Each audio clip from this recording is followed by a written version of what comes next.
I heard just a moment ago ESPN voice guy saying the Mariners salvage their series against the Royals. Well, salvage is clearly a subjective word to me and to Mr. ESPN voice guy there because that one should not have happened. You should not have lost 3 of 4 to the Kansas City Royals. So I'm going to put on my New Balance shoes, hike up my white socks, and give my best dad impression. I'm not mad with the Mariners, even though they blew a series to the Kansas City Royals. I'm disappointed.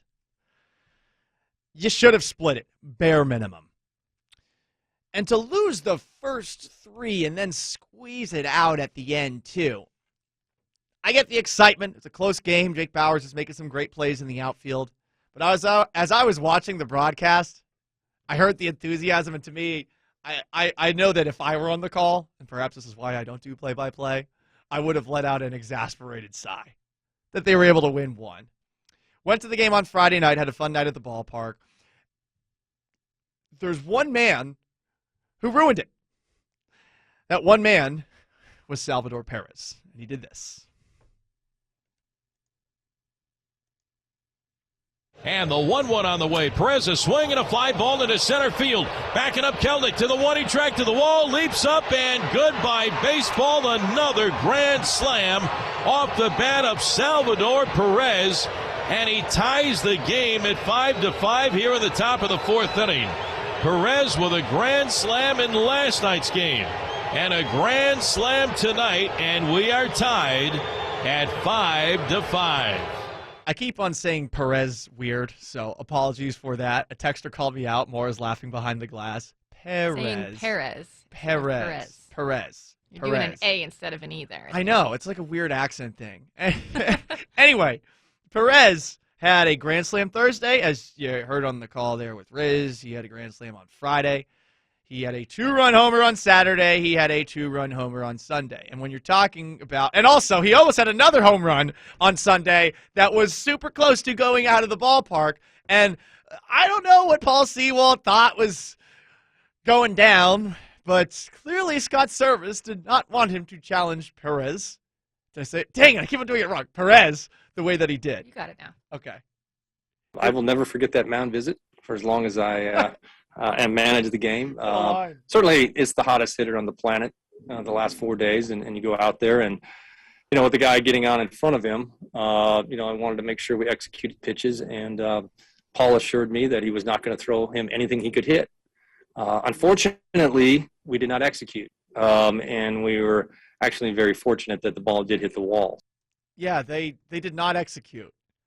Why are you pitching to him? Why? Stop. I mean, honestly, on Friday, after they had the grand slam on Thursday, we watched this game at the ballpark. I'm pretty sure I joked to Mike Lefko, producer of Wyman and Bob, who was also weirdly predicting everything that was happening at the game. It was kind of freaky. I think I joked, maybe they should just walk him intentionally. Then he hit the grand slam, and I'm like, oh, great. Okay, so now it's a tie ball game. Wonderful.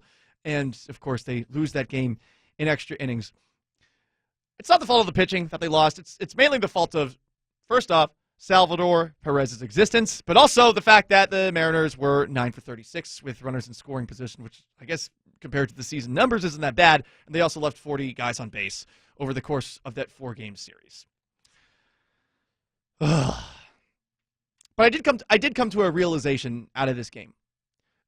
The reason that the Mariners are not so far removed from a team like the Royals, even though they are a plus 500 team and the Royals are a below 500 team, the Mariners look like they're going in the right direction. The Royals don't. The Mariners don't have a Salvador Perez. The Royals do. And that's the biggest reason why there's not a lot of separation. That's the biggest reason why a team like Kansas City can beat you. One guy takes over the entire weekend. You don't respect him the way that you probably should. He goes 7 for 17, 4 home runs, 12 runs batted in. And all of a sudden, I guess he's got the American League record for home runs by a catcher in a season with 38 to this point. Second in the American League, second in baseball with 38 home runs. He also has, I think, third in baseball in terms of, or in the American League in terms of runs batted in. He's really good. You don't have a guy like that. And I wonder if the Mariners will be aggressive, swinging for the fences to go after somebody like that in free agency. Danny convinced me to not go about things that way this offseason.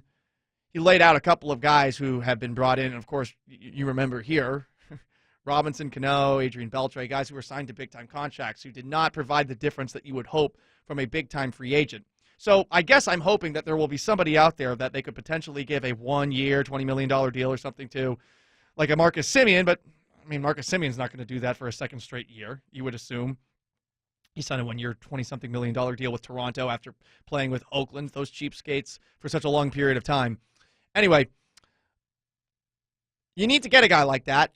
And I think right now all you can really do is sit back and let the oven continue to work and hope that the oven is going to bake you some magical superstar baseball players that are going to come out looking like unicorns with sprinkles and sparkles behind them.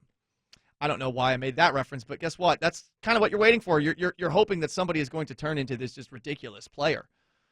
And I don't know that definitively we're going to see it. Jared Kelenic did get a home run on Sunday. That's great, but, I mean, up and down, a lot of it this year. Julio Rodriguez seems like he's still far away. Noelvi Marte, he's 19 years old, so still got a lot of time to wait, and there's a part of me that wants to just cut the line.